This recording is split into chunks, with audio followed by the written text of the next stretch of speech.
Felipe mencionaba el caso de SQM y quiero tomarme de ese caso también para hablar de colaboradores que sí dependen de usted, sus ministros, sus subsecretarios, cómo elige a esas personas.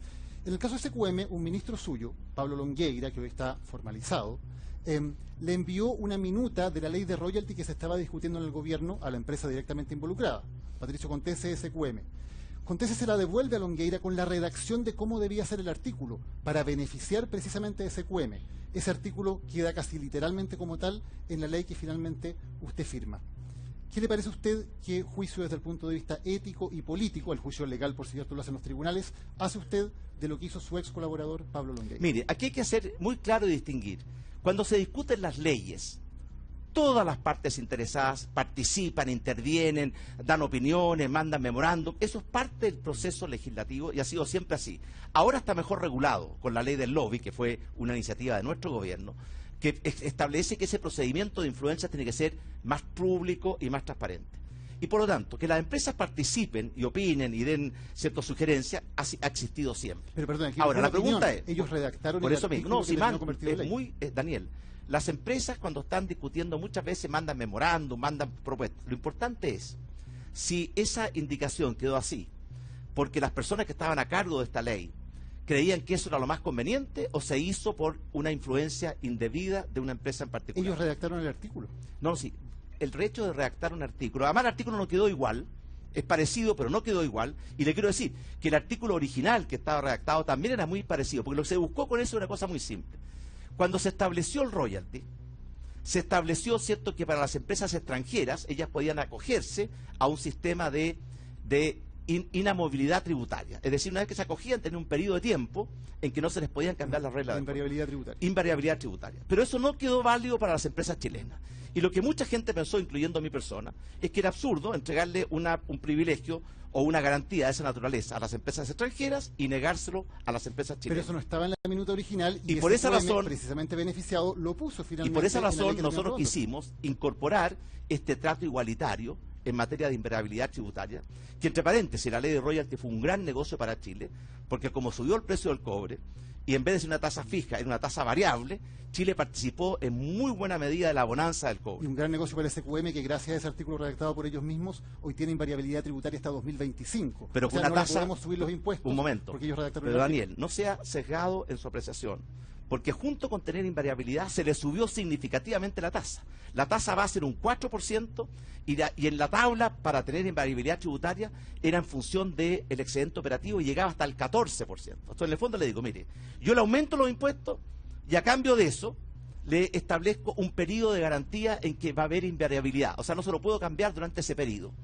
Esto lo tenían las empresas extranjeras y no lo tenían las empresas chilenas. Y ese fue el objetivo de la ley. Ahora, y esto es un tema que está siendo discutido por la justicia, lo que hizo el ministro de Economía, Pablo Longueira, fue enviar ese artículo a el Ministerio de Minería y a la Secretaría General de la Presidencia, que eran los que estaban encargados de promover la ley. Y por tanto, este es un tema, Daniel, que yo creo que el principio de fondo de igualar el trato tributario entre empresas chilenas y empresas extranjeras a mí me parece correcto. ¿Hizo algo impropio? Si hubo una influencia impropia, es algo que está siendo investigado por los tribunales. Esos son los tribunales, pero le pregunto a usted, como presidente de la República, como quien designó a Pablo Longueira en ese cargo, desde ese punto de vista político, ¿hizo algo impropio Pablo Longueira?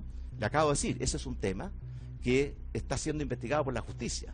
Yo no puedo ser juez en un Estado de Derecho. No le estoy pidiendo que sea juez, le estoy pidiendo como presidente me diga si fue traicionada o no su confianza política por un subalterno que hace eso.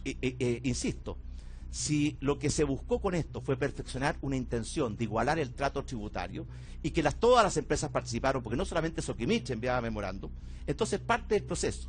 Si se produjo una influencia indebida de Soquimich sobre un ministro que tenía capacidad de influir sobre esa ley, por supuesto que es impropio. ¿Quién va a determinar si fue lo primero o fue lo segundo?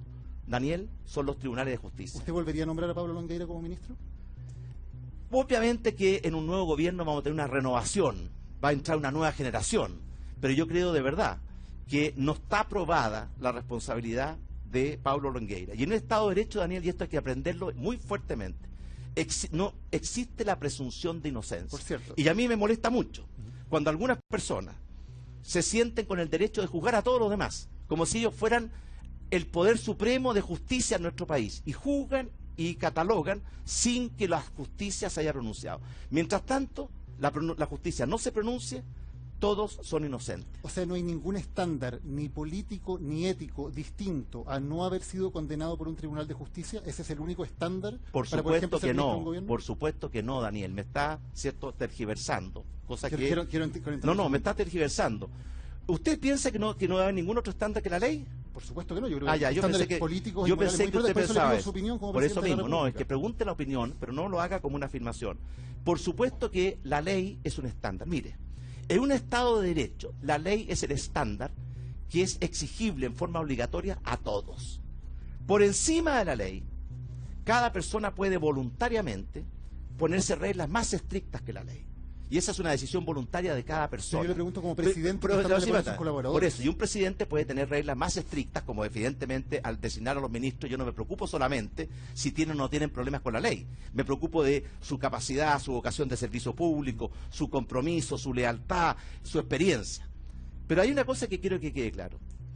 La ley es el estándar que se le exige a todos y es obligatorio. Por encima de la ley hay más cosas y cada uno voluntariamente puede asignarse a sí mismo reglas más exigentes. Pero lo que sí es importante es que no le corresponde a usted, Daniel Matamala, estar fijándose esas exigencias por encima de la ley a todo el resto de los chilenos. No, le corresponde a usted como presidente de la República fijar las exigencias que le va acabo de poner decir. a sus subordinados. Y le acabo de decir. Es para usted, no es una afirmación, es una pregunta para usted. Pablo Longueira cumplió sus estándares como presidente de la República que usted exige a sus subordinados. Pablo ¿sí o no? Longueira tiene un caso que está siendo investigado por la justicia que tiene que ver si la participación de Soquimich o la influencia que tuvo sobre la ley fue debida o no debida. Eso lo va a juzgar la justicia. ¿Qué otros estándares se le piden a los ministros cuando yo era presidente? Le acabo de decir. Se le pide vocación de servicio público, capacidad, formación, experiencia, compromiso con el proyecto de gobierno. En todas esas materias yo creo que Pablo Longueira cumplía, y lo que está en discusión en la justicia, yo voy a esperar el fallo de la justicia, porque yo no soy el juez. Pablo Wagner, que fue su subsecretario de Minería y que paralelamente recibía pagos de Penta por 42 millones de pesos mientras realizaba gestiones a favor de los dueños de Penta, ¿cumplió también con esos estándares? Mire, en primer lugar, según yo tengo entendido, nunca realizó ninguna gestión en favor de los dueños de Penta. Sí, realizó gestiones. No. Por ejemplo, le pidió al ministro de Minería, Lorenzo Goldborn, que considerara el nombre de Carlos Lavín, uno de los dueños de Penta, para ser elegido Eso es director de Codelco. absolutamente falso. Absolutamente Perdón, falso. está en los correos. Momento, él dice, él puede haberlo dicho en el correo. Yo era presidente de la República y nunca Pablo Wagner me sugirió ningún nombre para el directorio de No, Codelco. a Lorenzo Goldborn. No sé qué era por haber dicho o no dicho a Lorenzo Goldberg. Eso lo dice él. No es que sea verdad porque lo dice en un correo. Y le doy otro ejemplo. En todo caso, Lorenz Goldberg jamás me manifestó a mí que había recibido una recomendación para esa persona, para el director de Codelco. Tanto es así que no se designó. Y por lo tanto... Y perdón, le doy otro ejemplo. Usted me dice que no había ninguna gestión. El otro dueño de Penta, Carlos Délano, uno de los dueños de la minera Dominga. Pablo Wagner, de acuerdo a lo que reconoció el Ceremi de Coquimbo, que también trabajaba en su gobierno, dice que Wagner le preguntaba constantemente por el estado de ese proyecto. Pero, por favor, un subsecretario de Minería tiene que estar permanentemente preguntando por todos los estados de los grandes proyectos de inversión. Eso es su parte de su rol. Distinto es que él haya dicho, haga esto o no haga esto, porque ahí estaría abusando de su poder. Y por tanto, el hecho de preguntar por un proyecto... Yo cuando era presidente le pedía al ministro de Economía que me trajera los grandes proyectos de inversión, porque queríamos motivar, promover la inversión para que Chile volviera a crecer. ¿Y por qué estaban paralizados? ¿Por qué lo hacía? Porque queríamos que los proyectos de inversión, cumpliendo con todas las leyes, se llevaran adelante. Eso es parte de la labor de un buen presidente.